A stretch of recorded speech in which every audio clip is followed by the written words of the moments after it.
You know, I just filled my car up at BP, filled up some petrol, you know, because I've got to get, there's no other way I can work without having a car, filling up with petrol. And I was looking at the BP, we went to fucking war for them. We went to like Iraq, you know, we overthrew fucking the presidents of countries, you know, we imposed like 20 years of totalitarian police state on Iran.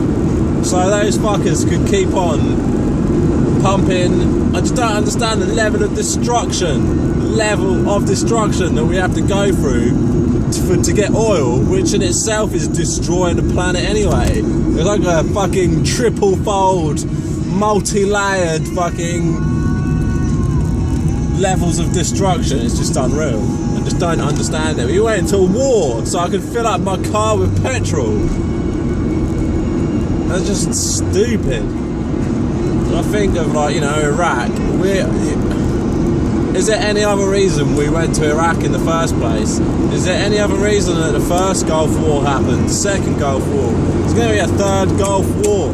It's the same fucking war. It's just one long continuous era of fucking shit and destruction and death and oil and profit. You know, for fucking shareholders. You know, the Queen's got shares in BP. We went. Just disgusting. You know, they'll find, don't get me wrong, there is shit, bad stuff happening all around the world. Syria, Iraq, Israel, you know, but, you know, the press will shine a spotlight on Iraq because we want to be over there anyway, you know. Regardless of whether there was a humanitarian crisis, you know, if there was like a real nice progressive government that was giving money out to every citizen in Iraq, you know, they were multi-religious, you know, if there was a government like that, but they stole the oil back from BP or whoever it is, you know, it doesn't matter what the government is, the fact is that they've seized control of the oil. They don't care that they're bad people, if they're good people. The point is they've seized control of the oil. That's all that matters. You know, you want to look at humanitarian crisis in Burma, about people getting beheaded there, you know, people getting, there's like hundreds of thousands of people in concentration camps in Burma, you know, they've banned doctors, they've banned Amnesty International, they've banned Oxfam, they've banned all charities and aid-giving organisations. That's going on. There's villages that have been burnt to the ground, you know, women and children raped and murdered. You know, that's happening, but, you know, we've got no vested interest in there, so we talk about how well the fledgling democracy is doing in Burma.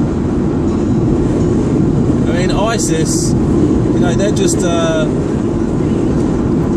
an excuse to go over there. I mean, you look at the stuff that's happening in Central Africa, civil wars over there, countries getting torn apart.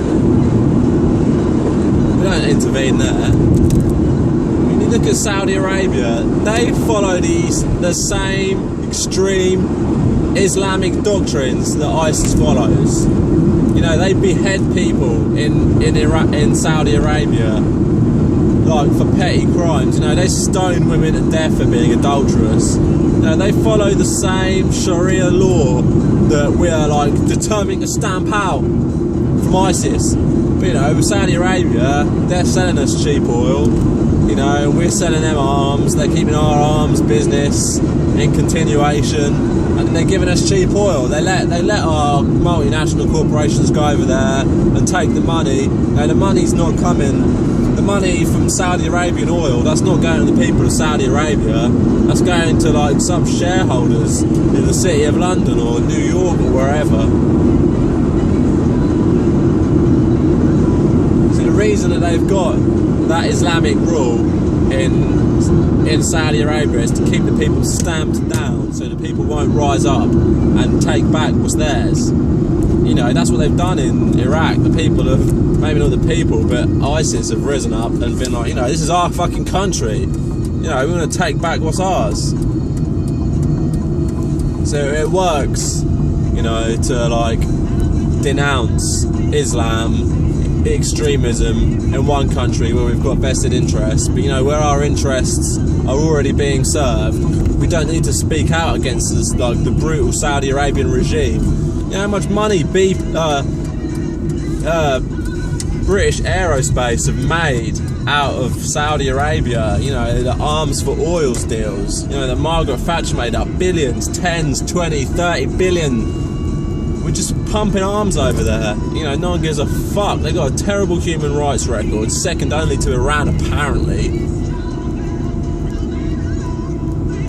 It's just all about oil.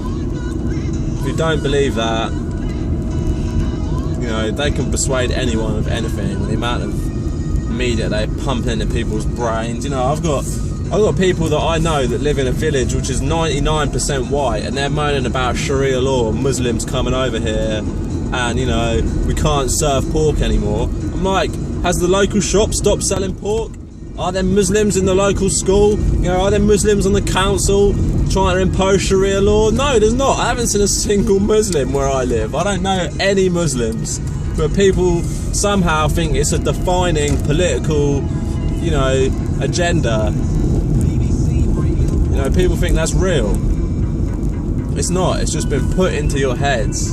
It's not affecting you. It's just been planted. The seed has been planted. Wake up. Pay attention to your own life.